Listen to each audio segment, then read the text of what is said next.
일만 하면 등장하는, 아니죠. 요즘은 최근에는 자주 등장하는 인물입니다. 탁현민 청와대 선임 행정관 이야기인데 저희가 이야기를 또 잡은 건 뭐냐면 어제 정연백 여성가족부 장관마저도 탁현민 행정관의 거취에 대해서 무력감을 표현했다고 합니다. 이현수 기자. 네. 어떤 이야기입니까? 기억하시겠지만 정연백 장관이 청문회를 할 때 여러 의원들이 이 탁현민 행정관의 그 여성관 문제에 대해서 질의를 했었고 대통령에게 사퇴 건의를 하겠다라고 약속을 했었는데요. 어제 열린 국회 여성가족위원회에 정연백 여가부 장관이 출석을 했습니다. 그래서 위원들이 당연히 물어봤겠죠. 그러니까 어떻게 됐느냐라고 물었는데 탁현민 행정관 대한 사퇴 의견을 청와대에 전달했다고는 말했는데요. 그 결과가 어떻게 됐을까요? 영상으로 한번 들어보시죠. 관계자를 만나서 구두로 저의 의견을 전달을 하였습니다. 전달을 했고요. 그 이후의 결과에 대해서는 제가 좀 무력합니다. 그래서 저는 분명히 청문회에서 약속드린 대로 제가 사퇴를 사퇴하시라는 고언을 전하겠다고 말씀드렸고. 그냥 한 번 했으면 나는 소임을 다했다. 그런 자리는 아니라고 생각을 하고요. 그냥 나는 전달했으니까 내 소임은 다했다라고 말씀하시고 좀 제대로 잘 못하신 거 아닌가요, 장관이? 네, 약속은 지켰다라는 정연백 여가부 장관, 그러면서 장관이 좀 무력하다라고도 이야기를 했는데요. 사실 탁현민 행정관 문제에 대해서는 100일 기자회견에서 인사권자인 문재인 대통령을 통해서 듣게 되지 않을까라는 생각이 들었는데 오늘 운영위원회에서 임종석 비서실장을 통해서 처음 청와대 입장을 들을 수 있었습니다. 그 목소리도 한번 들어보시죠.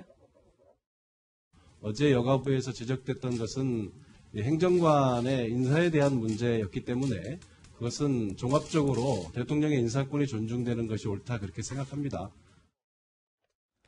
자, 이준석 위원장 들으시기엔 어떻게 들었습니까? 여가부 장관이 거취에 대해서 사퇴를 시켜달라 건의를 했지만 행정관 인사는 대통령이 하는 거라서 대통령 뜻을 들어야 된다 이 얘기를 한 거예요. 이게 바른 처사인가요? 행정관을 지키기 위해서 장관을 그렇죠. 버린 겁니다.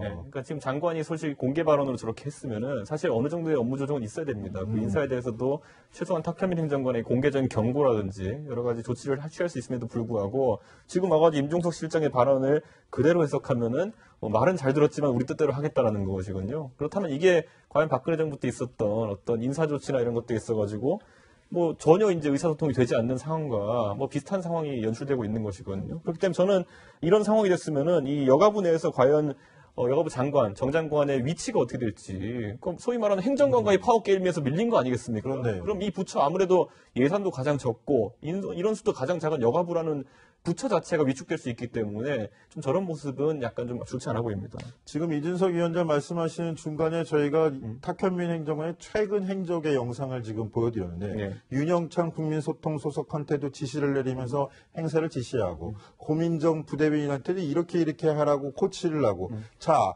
지금 심지어 대통령 비서실장까지 나서가지고 여가부 장관 발언 대신에 대통령 뜻대로 계속 기용을 하겠다라고 얘기를 했습니다. 그렇죠. 자, 최근 보면 기승전 탁이에요. 이런 말이 도는데, 자, 그만큼 기획력이 뛰어난 건가요?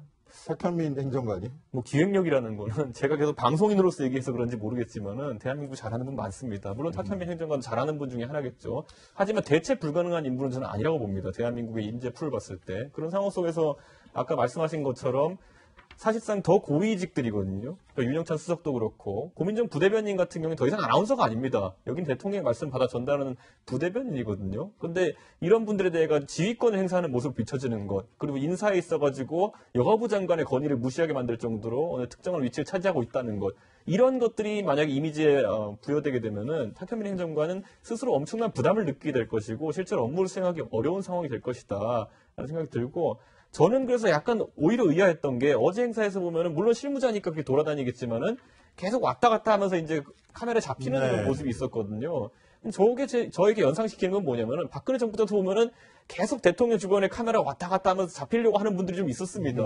제 이름을 말하기는 그렇지만은. 근데 그분들이 나중에 어느 정도 가게 되면 대통령을 누나라고 부른다든지 하면서 이제 너무 직접적이었나요? 대통령 누나라고 부른다든지 또 직접적인 어떤 그런 언행을 하면서 어떤 권력 실세로 등극하는 그런 모습을 많이 보여줬거든요. 그래서 저는 이번에 좀 탁현민 행정관이 물론 실무자로서 불가피한 측면이 있겠지만은 노출을 좀 자제하는 모습을 보이면 이 국면이 좀 완화되지 않을까 그런 생각이 됩니다. 일단 야당에서는요, 이 100일 대국민 보고대회를 기점으로 이 탁현민 행정관에 대한 이제 압박 수위를 넓히고 있습니다. 뭐 흔히 뭐 당회의, 브리핑, 상임위, 흔히 말하는 뭐 삼축이라고 또 불릴 수 있는 이 자리에서 탁현민 행정관의 사퇴를 좀 압박을 하고 있는데, 뭐 일단 최근에 열린 대국민 보고대회에서도 뭐 쇼통이다, 그리고 뭐 청와대가 청와대냐 라면서 강도 높게 비난을 하고 있습니다.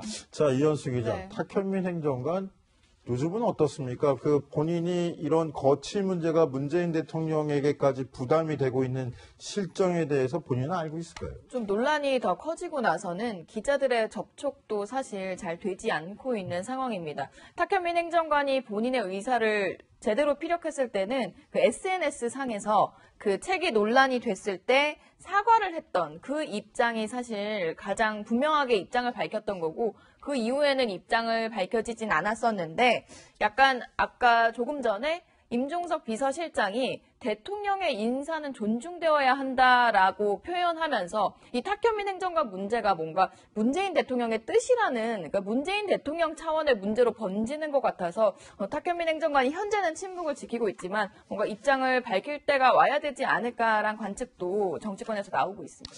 네, 정치권에 뜨겁게 달구는 탁현민 행정관 저희가 한번 계속 지켜보고요.